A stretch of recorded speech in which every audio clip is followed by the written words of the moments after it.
And why I actually started working on this is because I was speaking to a young third or fourth generation Seventh-day Adventist in his early 20s.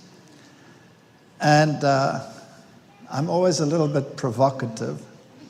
So I asked him, if someone were to come to you and ask you, say, you're a Seventh-day Adventist, could you tell me what is Babylon? After all, it says in the Bible, come out of her, otherwise you will receive the plagues. So that's quite a serious issue. What would you tell them? Do you think he could tell me? No. He didn't have a clue who Babylon was. Not a clue.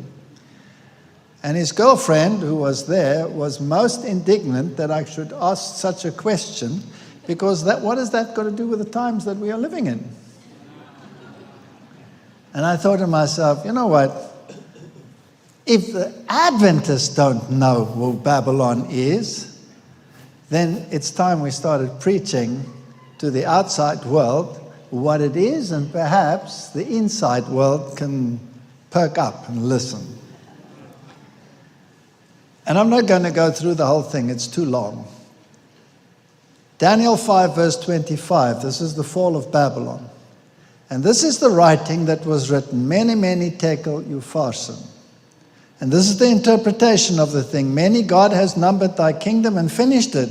Tekel, thou art weighed in the balances and are found wanting. Peres, thy kingdom is divided and given to the Medes and Persians. Basically, this is going to happen at the end of time, except for that last verse. The Medes and Persians aren't going to get it. It's going to go. The question is, why does it say Mene, Mene, Tekel, Upharsin? Because Mene means God has numbered thy kingdom and finished it. Why is it repeated? Why is it not there just once? And the reason is this message was for a particular king. It was for Belshazzar. But he wasn't the sole ruler. He was co-regent. And his father had given himself over to monastic life. And he was the real ruler. And he was the religious figurehead of the nation, the real power behind the throne. The other one was his son. And Mene, Mene means both of them were found wanting. Both of them. This is a union of church and state. And this is the power of Babylon. Church and state together. And they're found wanting, and they are going to fall. Now, Babylon the Great is fallen and has become a habitation of devils. She has become a house of every unclean and detestable bird, false holy spirit or hateful bird. And the merchants of the world are associated with her. That's what the Bible tells me. It's not rocket science. So she's the great Babylon. She's become a habitation of devils. There's a false Holy Spirit in her midst, hateful birds. The merchants are associated with her, and God's people are to come out of her so that they are not partakers of her sins. So the Bible must tell us who this person is or this organization is. For her sins have reached unto heaven. Now, everybody should know that the definition of sin is that it's the transgression of the law. So obviously, Babylon is a transgressor of God's law. It says in James 2 verse 9, if you have respect to persons, you commit sin. I find that interesting. If you have respect to persons, you commit sin. So there's two definitions here of sin that apply. Number one, transgression of God's law. And the second one is if you have respect to persons, then you sin. In other words, if you take the word of someone, like a preacher, over and above the word of God, you are respecting that preacher's word more than you respect God's law and God's word, and therefore you are committing sin. How often do you have a hall full of people totally convicted, and they come back and said, my pastor said? That's a sin. That's a sin. What does the Bible say? Not what did the pastor say.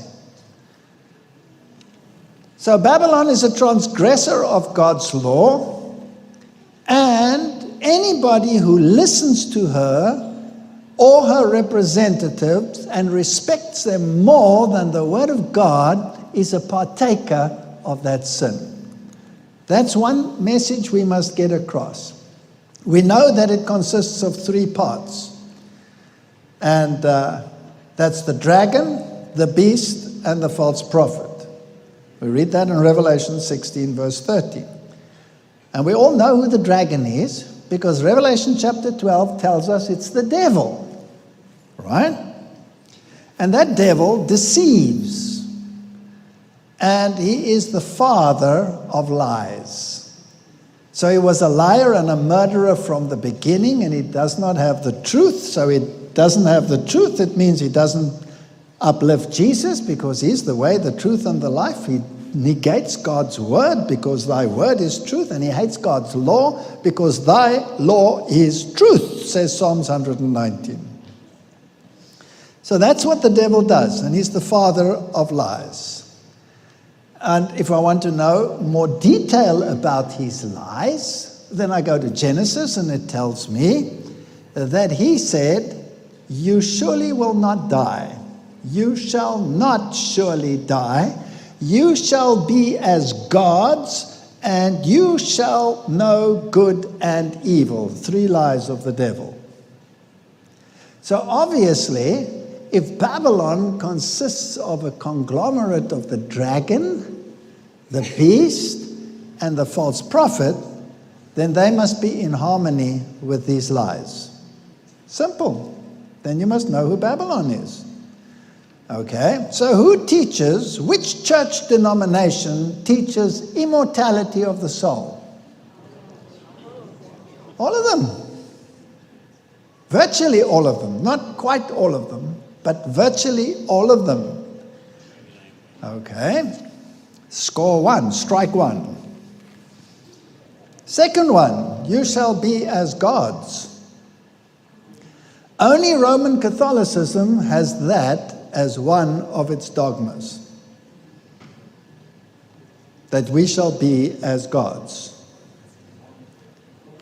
Knowing good and evil, that is the basis of Jesuit teaching. Natural law and common good. You decide as humanity what is good and what is evil. So only Roman Catholicism has as dogma all 3 of the devil's lies. The other denominations have parts of them. For example, you shall not die. Mostly all of them have that. Some weird religions will have the second one, New Age movement religions and Baha'i religions and things like that. And the knowing good and evil, well, if you have respect for persons, then you do what? You sin. So if you accept an organization that teaches that it can change God's law, then you are paying, and you sign on the dotted line that you are in alliance and agreement with them, then you have become a partaker in their sin. So, we know what the dragon teaches. We know what the beast teaches and who the beast is. It rises up out of the sea. It has aspects of the leopard, which is Greece. So it must have some Greek component to it, some Greek philosophy. It has the feet of a bear, so it must have Medo-Persian principles on which it stands, and it speaks pure Babylonian because it speaks like a lion. Is there a religious organization that has a structure based on Mithraism, which is the philosophy of the Medo-Persians? The answer is yes. Roman Catholicism, the structure, the physical structure is Medo-Persian. It's Mithraism. So if you are in that church, you can be from different orders. You can be a Dominican, you can be a Franciscan, you can be a Carmelite, you can be a Jesuit, you can be a this, and each one has different philosophies. And if you are the head of a congregation, you become father and you forgive sins. That's Mithraism. So the structure is bare. The teaching is Babylonian, mother and child worship. And the dragon gave him his power. So the devil gives him his power and great authority. And she is a church, but she's an apostate church. And she sits on many waters, and the waters are peoples and nations and multitudes and kings. So it's a universal church. It's not rocket science to work this stuff out. And the kings of the earth commit fornication with her, so obviously she must be the counselor of kings. And then you just have to look around and find out which church is involved politically in every single nation on this planet. And you should come up with an answer. And she's drunk with the wine of her fornication, false doctrine. And she speaks blasphemy and tells you what her colors are, and that she is the mother, the mystery Babylon. Now here are some woodcuts from Martin Luther's first Bible, and he shows the woman with the triple crown of the papacy on her head, riding the beast, and the kings of the world bowing down to her. So the reformers had no problem telling us who it was. Then he came out with this woodcut where the two prophets are prophesying in sackcloth, and the dragon appears and he has a triple crown on his head. So then the government objected, so in the next edition they removed the triple crown and put a normal kingly crown on the head. And in the next edition of 1534, Martin Luther was incensed and he had the triple crown put back, greatly enlarged, so that everyone would know exactly who he was talking about. So the beast, according to the Protestant world, was the papacy. And then the false prophet. Well, he wrought miracles. He deceives people with those miracles. He's obviously a proponent of the mark of the beast, and he wants people to obey him rather than God. What was sin again? Respecting the people more than the word of God. So it's a system exactly like the first, and it will compel the worship of the mark of the beast. And the beast itself tells us that Sunday is a mark of its ecclesiastical power. So it's not rocket science to figure out who this conglomerate is. It must be a miracle working beast and a false prophet. And it deceives them that dwell on the earth by means of these miracles. Now, I believe that this is an institutionalized false prophetic movement. Because when Jesus said, they shall deceive, and we must try the spirits whether they are of God, because many false prophets have gone out into the world, doesn't mean the false prophet is only an individual that speaks the untruth. It can be an organization. Now, has Protestantism been divided into many factions? Yes or no? Yeah. Do they teach immortality? Yes. As institutions? Yes. Do they teach ecumenism? Yes. So are there not many false prophets out there?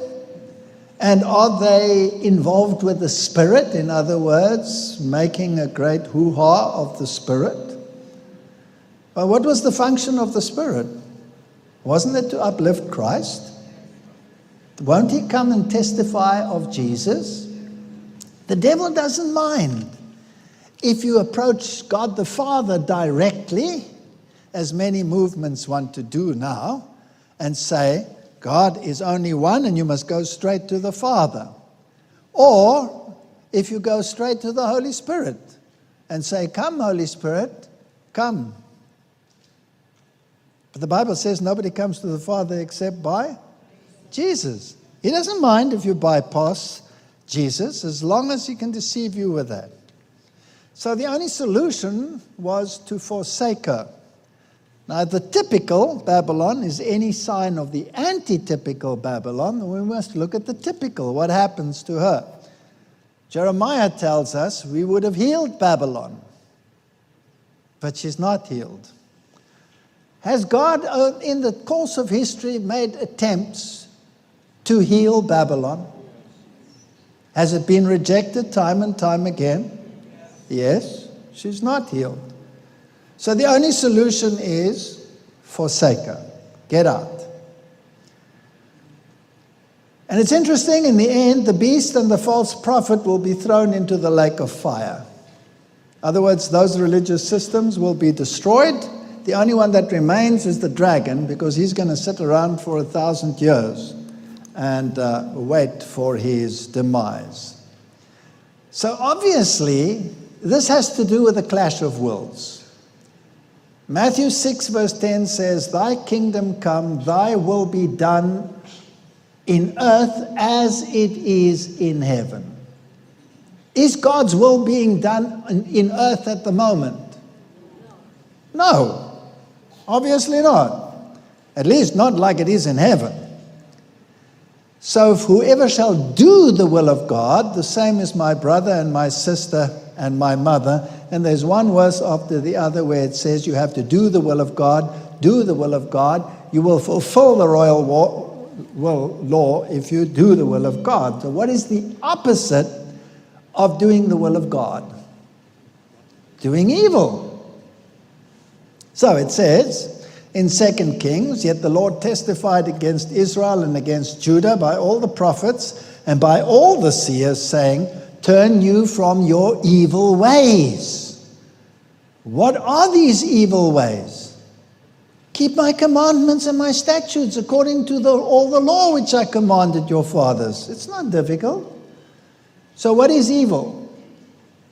Not keeping the commandments, not doing those things. That's evil. Now, what else did they do? They rebelled against me. Israel rebelled against him. What did they rebel against? His statutes. They ignored his statutes and his judgments, and he gave them the Sabbaths, but they rebelled. They despised my judgments, they despised my Sabbaths, and they greatly polluted them. And they went after their idols and they polluted the Sabbath. Do you think the end will be the same? Exactly the same. The issue has never changed. It's not difficult. And then when they failed, he took their children and he tried to give the law to his children. And what did they do? He said to them, keep my judgments and do them, and hallow my Sabbaths. And what did their children do? They rebelled. They didn't keep my judgments, they polluted my Sabbaths. That's going to be the issue. That's the issue. The issue is not whether we keep the feasts right, whether we understand the Godhead right, whether we do this right. The issue is obedience, and as sign of that obedience, it will be the Sabbath. The law is the center of the argument. It revolves around the law. Now, you coming from this neck of the woods, I'm sure you know this man. You know him?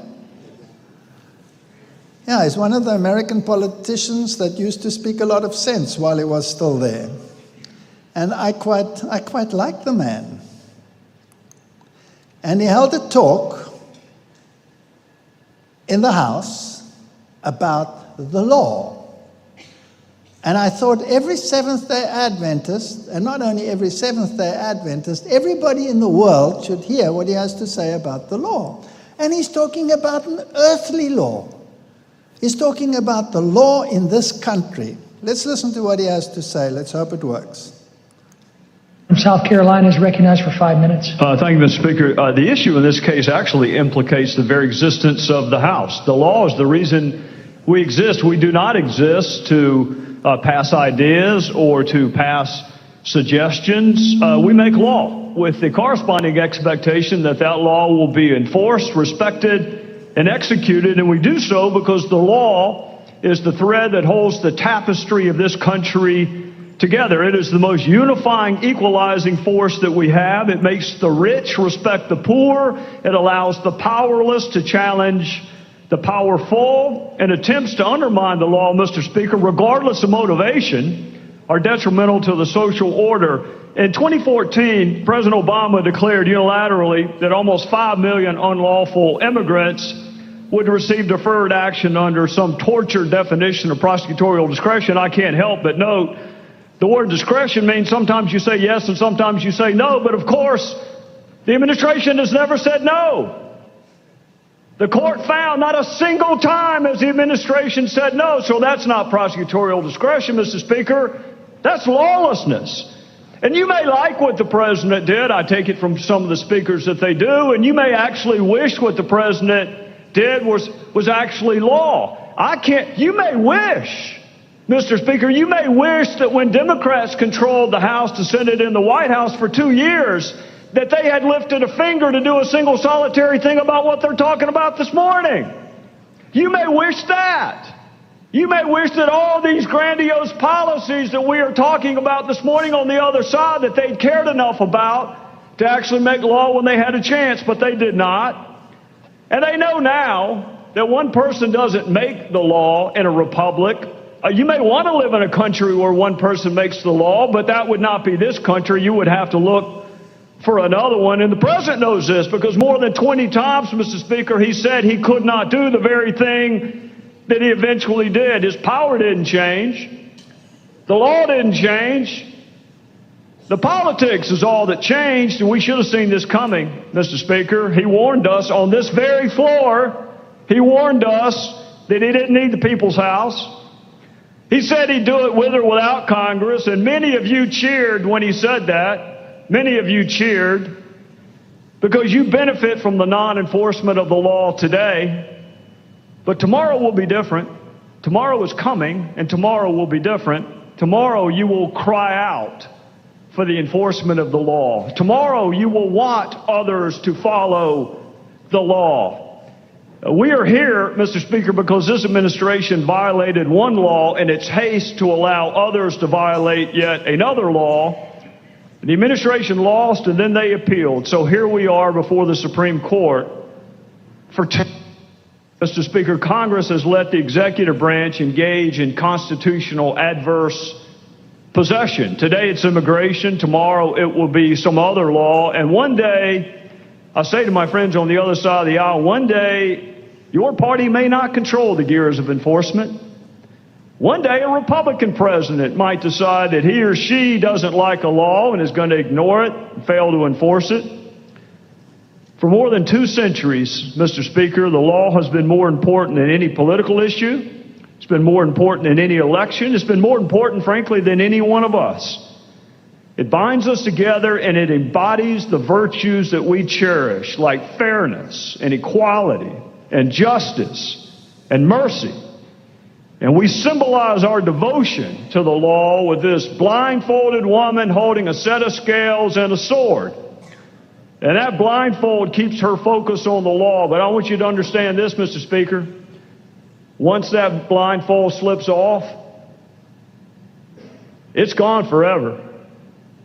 You can want to put it back on, but it is gone together, because once you weaken the law, good luck putting it back together. So once you decide that some laws are worth enforcing and some are not, once you decide that some laws are worth following and others are not, You've weakened this thing we call the law, and you have weakened it forever. Let me just tell you this. I'll say this, Mr. Speaker.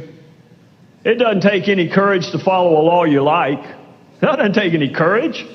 Following a law you like? What takes courage, which makes us different, is we follow laws even that we don't like.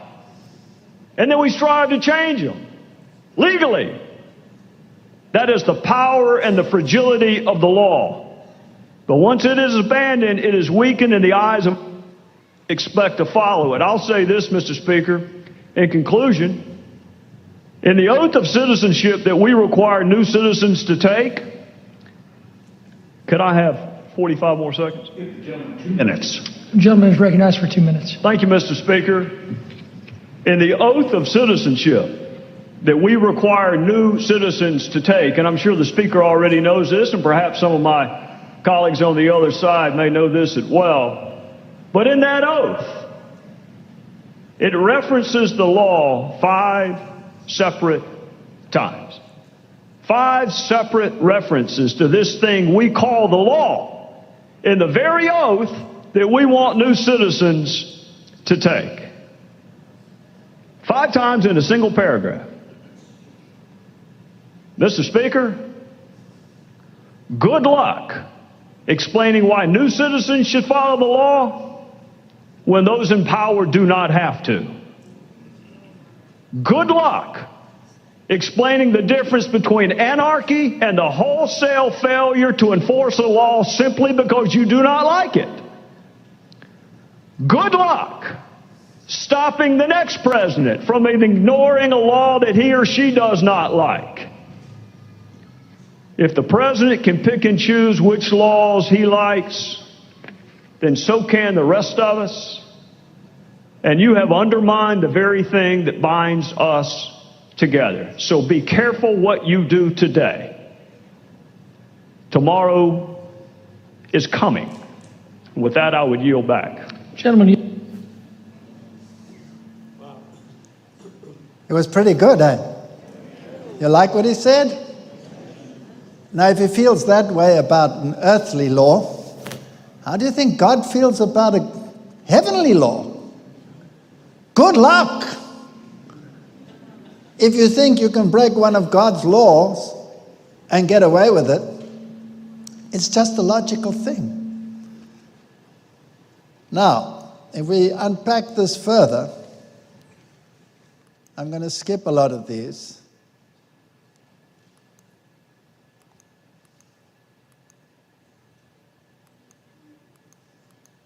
Movement in the United States, and it's growing, and you'll see that the dates that we're talking about start increasing from 2016 to 2019 to what's happening right now. One of the Protestant mega preachers, Stephen Powell, had a vision of a great awakening in the United States of America when the mantle of Billy Graham will come down. That's rather fascinating. Now, Elisha got a double portion of Elijah's message, and he put on that mantle. And there's a church in the end, which is the antitypical Elijah, and will also need a double portion to preach. But these people want Billy Graham's mantle. Now, if they like the mantle of a 33-degree Freemason, that's got nothing to do with me. They can take that choice. Here's Charisma News, note the date, 2/19/2019, why thousands of people will contend for Billy Graham's mantle. The Bible says that there is a beast, and that we have to watch out for it. And the spirit of prophecy tells us there is but one church in the world who at present time are standing in the breach and make up the hedge, building up the old waste places, and for any man to call attention of the world and other churches to this church, denouncing her as Babylon, is to do a work in harmony with him who is the accuser of the brethren.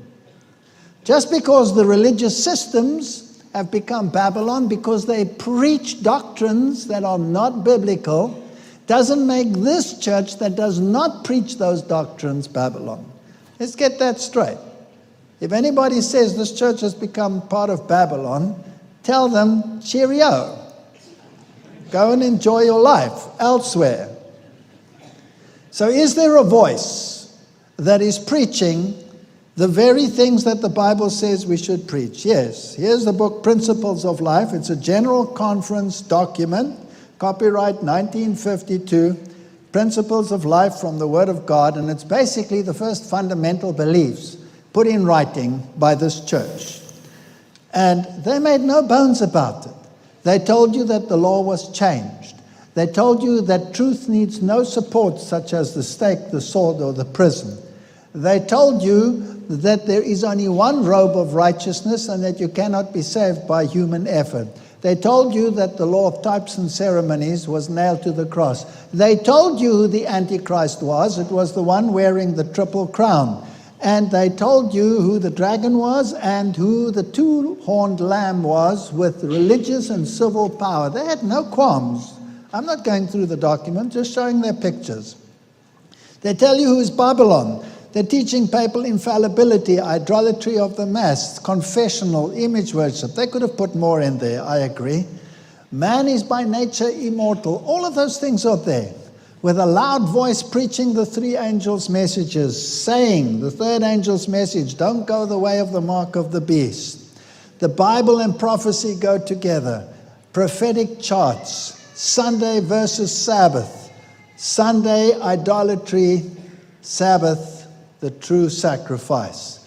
You cannot serve two masters. You have to unhitch evil desires and turn to full obedience. I like this book. Popery is just what prophecy declared that she should be, the apostasy of the latter times. It is part of her policy to assume the character which will best accomplish her purpose. But beneath the variable appearance of the chameleon, she conceals the invariable venom of the serpent.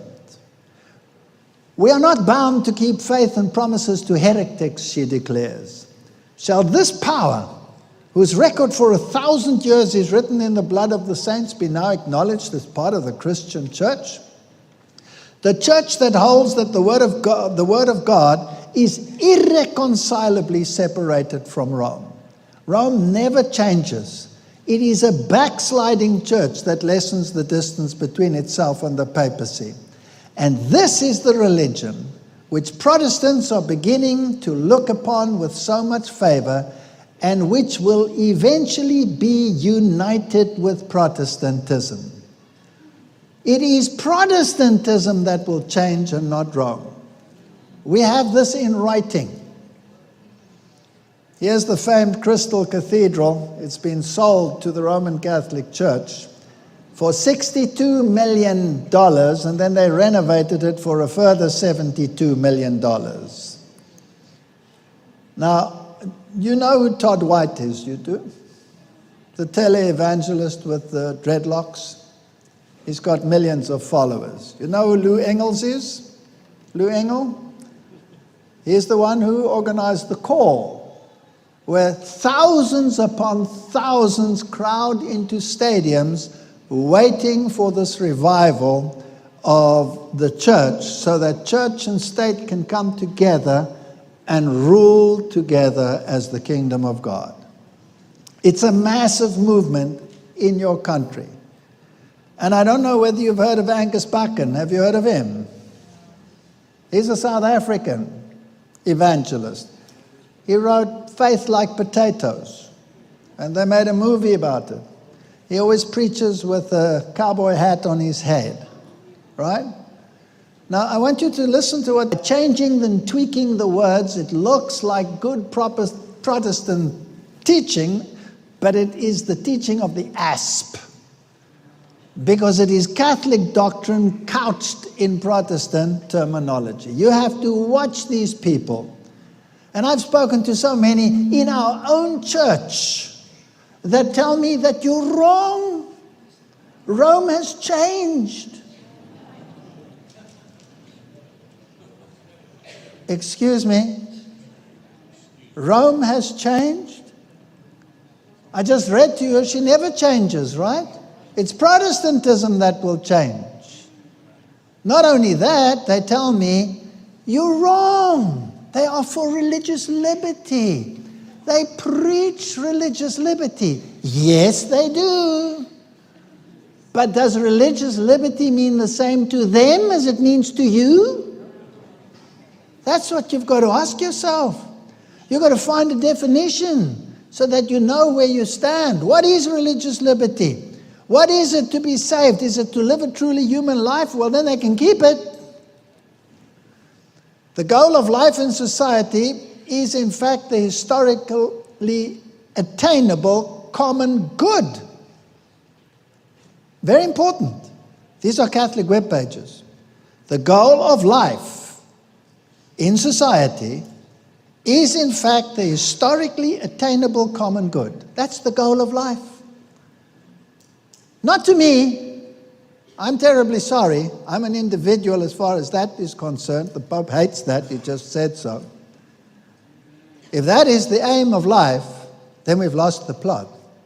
The aim of life is to develop a character in harmony with the gospel and to attain to salvation through the blood of the Lamb. That is why you are here on earth, and that is the choice you have to make now. Not this nonsense.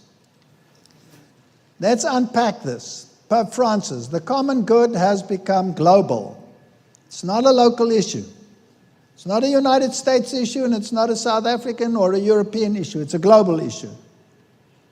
He called on nations to work towards a global common good. Just last week, he invited the great men of the earth to come to a meeting in the Vatican to discuss this issue. The great men of the earth. And Revelation tells me that the great men of the earth are in harmony with this beast. The nation state is no longer able to procure the common good of its population alone. The common good has become global, and nations must, not should, must associate for their own benefit. It's a law. Nationalism is a problem. So now everybody thinks, well, then Donald Trump is a problem. He's for nationalism. I'll make America great again. I'd make a great American, I think. The church observes with concern the re-emergence almost everywhere in the world of aggressive currents towards foreigners, especially immigrants, as well as that growing nationalism that neglects the common good.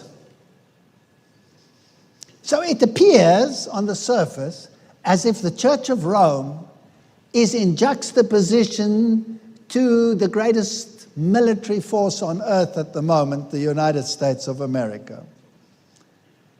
But maybe that is just on the surface. What if this is a Hegelian dialectic?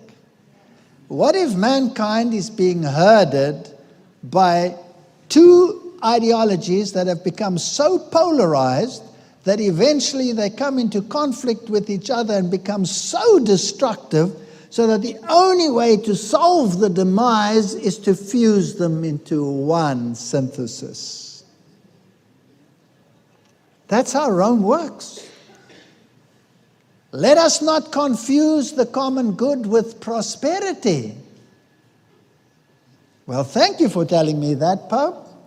I thought living a truly human life that we'll all be happy here on this planet. No, I don't care about you or whether you have enough money. You're not going to get more money in your pocket. You're not going to become more prosperous. No, the rich are going to become poor, and the poor are going to stay poor because the Pope's going to take it all. That's what it means, literally. So how does he keep the masses happy? Surely he must keep them happy in some way. So it moves the common good from what is best for me to what is best for everyone. Now my question to the Vatican is, who decides what is best for everyone? He does. He does. Is that necessarily best for me? Is it best for you? Is it even best for the poor beggar on the street? Absolutely not. He just said so. It's not going to be about prosperity. So, the task of creating a good life for all members of society is never perfectly realized. So what we need is we need the state, which acts like a coach, to guarantee the coherency, unity, and organization of civil society. The state is going to become involved. Two pillars. What did we read in the beginning? Church and state have to come together. Here Rome is saying that in order to implement her definition of the common good, the state must be involved, the state must enforce it. And mene, tekel, mene. You've been weighed in the balances and found wanting, church and state. When Samson stood there at those two pillars, and all the kings of the world, the 5 princes of the Philistines, 5 is the number of the world, representing all the kings of the world, and all the religious leaders had come together. He stood between 2 pillars, and he brought the house down. Those 2 pillars represent church and state. They're going to come down. So let's have a look at the Jesuit Social Research Institute. The common good applies to each human community, but its most complete realization occurs in the political community, where the state's role is to defend and promote the common good of civil society, its citizens, and intermediate bodies. The state has to control it. They're asking for the union of church and state. Just aside, is Donald Trump doing a good job of bringing church and state together? Okay. So the other aspects must be the ones where there must be some synthesis to come about. Is he playing a role, or is he a loose cannon? Everybody loves to believe he's a loose cannon. Let's continue with him. The common good's conceptual roots lie in Greek and Roman philosophy. Well, thank you for that, Jesuits. I like that. As the goal of political life, the good of the city. What does the Bible call Babylon? That great city. That great city. And the tasks entrusted to civic leaders. All right, so now we know that the basis of common good ideology lies in Greek and Roman philosophy. The Greek aspect is the philosophical aspect. The Roman aspect is the enforcement thereof. So you have church and state together. And the leopard beast with a leopard body has this Greek philosophy as the basis for its morality. Zechariah 9 verse 12, turn ye to the strongholds, ye prisoners of hope. Even today do I declare that I will render double unto thee. When I have bent Judah for me, filled the bow with Ephraim, and raised up thy sons, O Zion. He's speaking to God's people now. And who's the enemy of God's people? This is Zechariah speaking. Against thy sons, O Greece. Were the Greeks ruling then? Definitely not. So what's the Bible referring to here? Who's the enemy? Greek philosophy. What does Greek philosophy say? Greek philosophy says that mankind, in its capacity as humankind, can decide what is good and what is evil. And that's the lie of the devil. God decides what is good, and he's put it in his law. Good luck! If you think you can change God's law, good luck! Remember him? Subdue with sling and stone, etc. So the enemy is Greek philosophy. Let's just make sure. For the Jews require a sign, 1 Corinthians 1:22. And the Greeks seek after wisdom. But we preach Christ crucified, unto the Jews a stumbling block, and unto the Greeks foolishness. But unto them which are called, both Jews and Greeks, in other words, those who are converted, Christ the power of God and the wisdom of God. So 2 ideologies are going to clash here. Now, let's get some more definitions, because it's very important. Promoting religious freedom. Practical purpose. We bishops in the United States have adopted a communication slogan, free to serve.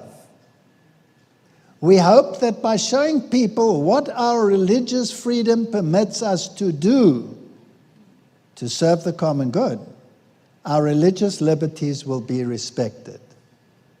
Religious liberty ought never to be collapsed into freedom of worship, because our relationship with God extends beyond worship. What does that mean? You have to study these people, what they say. Otherwise, we are going to be duped like some of our religious liberty leaders that tell us, they love religious liberty. Yes, they do. We hope that by showing people what our religious freedom permits us to do, to serve the common good, then our religious liberties will be respected. Now, what if the definition of their common good forces us to break God's law? Will I still be able to keep my religious liberty? No, because their definition is that your religious liberty may be used to serve the common good. Only that. And let's make sure that they mean that. Religious liberty ought never to be collapsed into freedom of worship. They are spelling it out for us, and our people don't see it. It scares me. It scares me. Do you think you will be able to worship according to the dictates of your conscience? They say no. No. They've got a different definition of religious liberty. Totally different. And if we do not understand that, we fall into their trap. And we say, where do we sign? Because religious liberty to them does not mean freedom of worship. If you go to Israel today, are you allowed to have a public evangelistic campaign? No, it's forbidden. It's against the law, but it's the country of religious liberty. Christians and Jews and Muslims living side by side, each allowed their particular freedom of religion, as long as it does not disturb the common good. Now, what if the common good says that you may not tell anyone for the sake of peace, common good, that their religion has a flaw? What does that do to evangelism?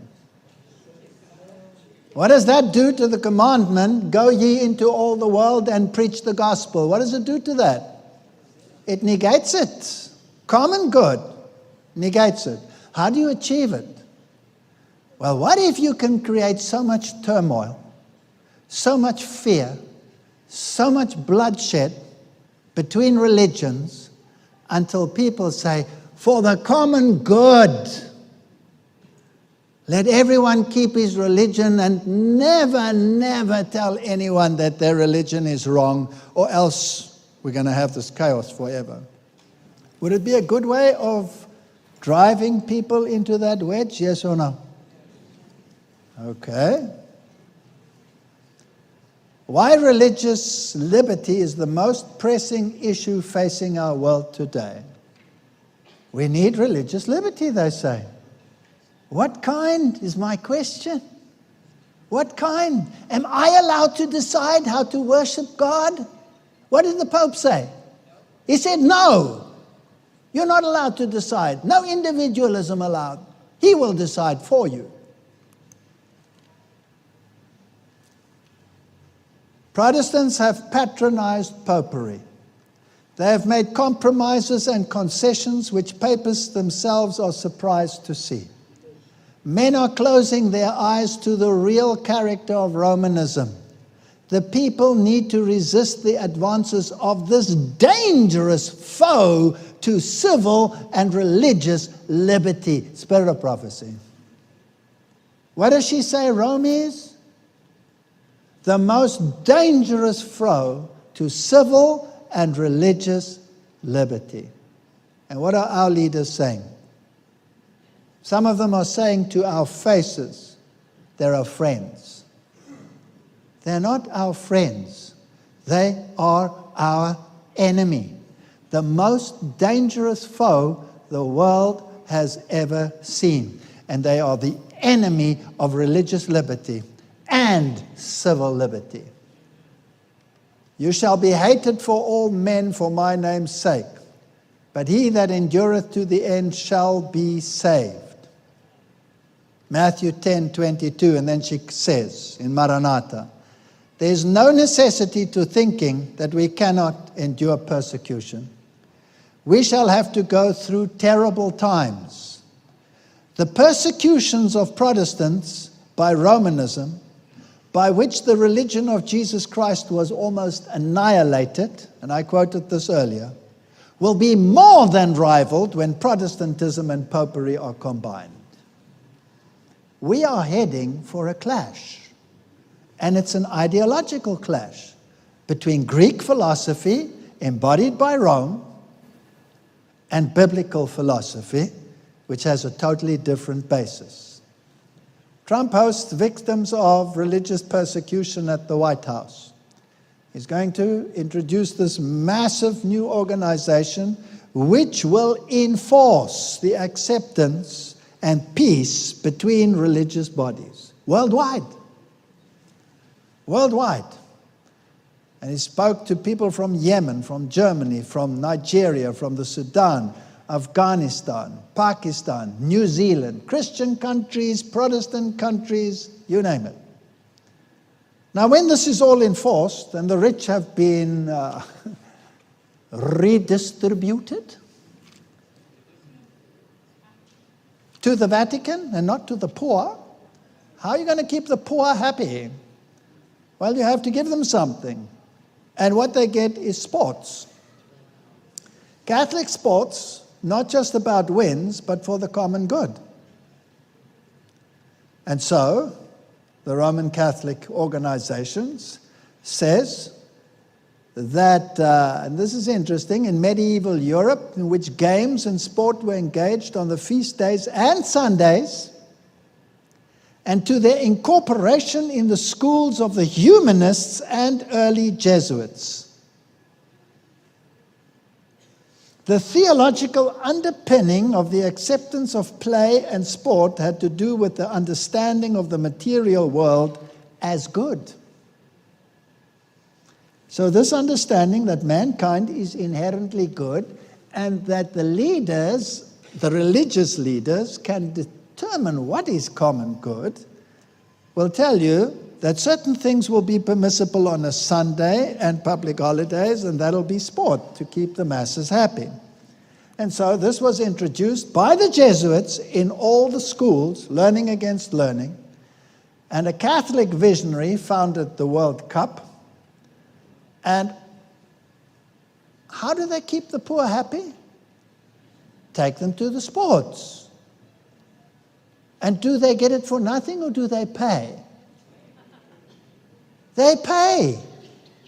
Isn't that wonderful? You keep the poor poor and you make them pay to keep them happy. So as a devout Catholic, the Rerum Novarum, which was the papal encyclical which talked about redistribution of goods, encouraged these visionaries, these Knights of Malta, Juliet Remet, to start the World Cup.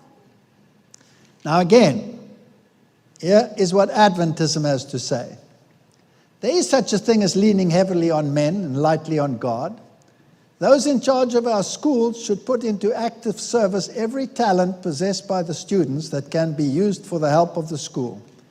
When this is done as it should be, it will be found that students will not hanker for football, tennis, and other amusements.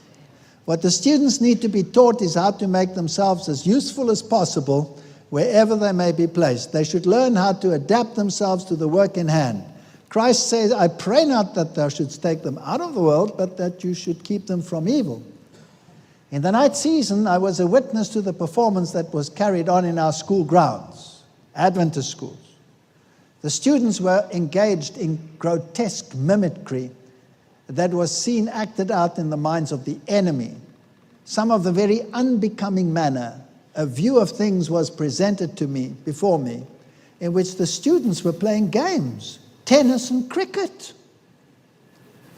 Then I was given instructions regarding the character of these amusements.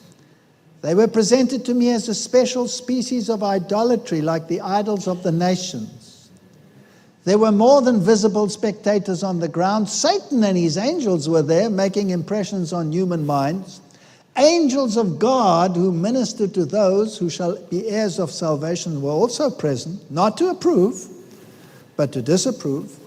They were ashamed that such an exhibition should be given by the professed children of God.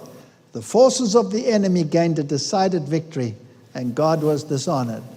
He who gave his life to refine, ennoble, and sanctify human beings was grieved at their performance. Some of the most popular amusements like football and boxing have become schools of brutality. Just this last month, 2 boxers died.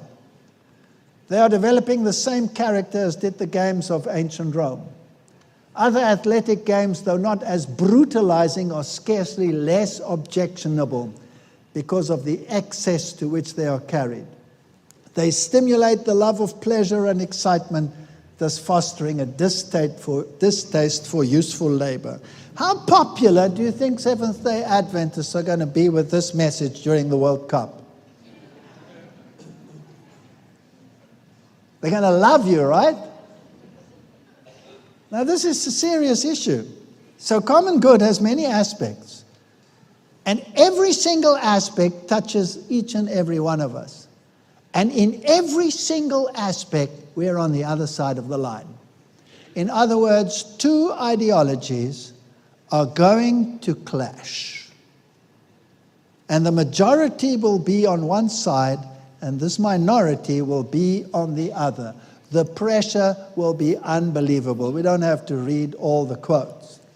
Here is the Catechism of the Catholic Church. Every human community, I'm so glad he said human, needs an authority to govern it. Yeah, they wanted a king, they've got one. The foundation of such authority lies in human nature. God never wanted us to have it. He was the king. He was the king. He gave judges. But he didn't say choose a king. And when they did choose a king, they rejected God. These people say it lies in human nature. Yes, fallen human nature, they should have said. Common good presupposes respect for all people. Sounds wonderful. It resides in the conditions for the exercise of natural freedoms.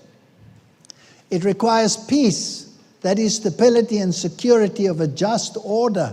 We can go on and on and on. There must be a universal common good. This is Vatican.va for those who say the sources are obscure. I don't think Vatican.va is obscure.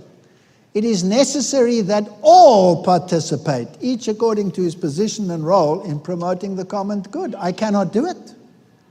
It's against my principles to promote the common good, because the common good is against the Word of God. I cannot go along with it.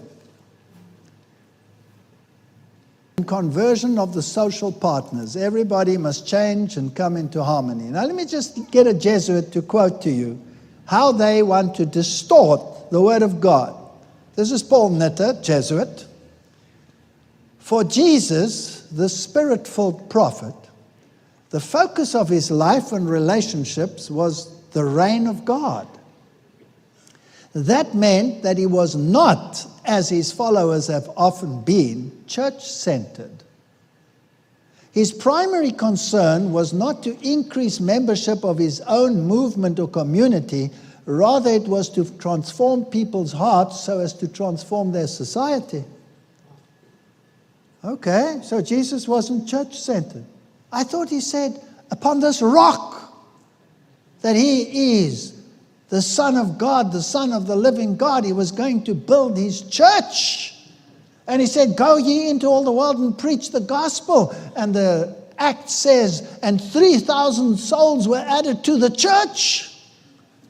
No, he wasn't interested in the church. He was interested in civil society and the common good.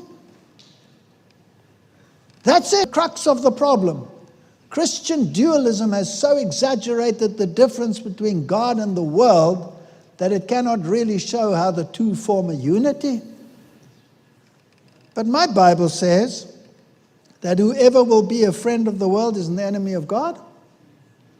So how does they distort the gospel to such a degree? It's unbelievable. And he'd be saved as to live a truly human life. Well, if that's the definition of salvation, they can keep it. Because all I will get is watching one ball go into one net or into another net, and that is living a truly human life. Thank you very much, but you can keep it. Laudato Si. But I just want to highlight a few points. This is the encyclical that is going to enforce the common good worldwide. Praise be to you, my Lord. In the words of this beautiful canticle, St. Francis of Assisi reminds us that our common home is like a sister with whom we share our life, and a beautiful mother who opens her arms to embrace us. Praise be to you, my Lord, through our sister, Mother Earth, who sustains and governs us and who produces various fruit with colorful flowers and herbs. Did you know he was poetic?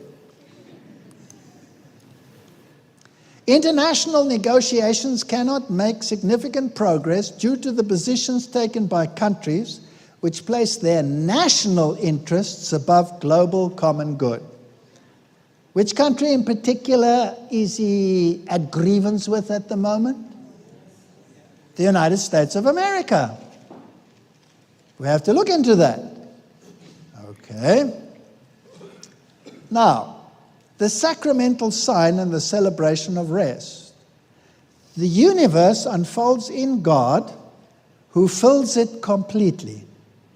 Hence, there is a mystical meaning to be found in a leaf, in a mountain trail, in a dewdrop, and in a poor person's face.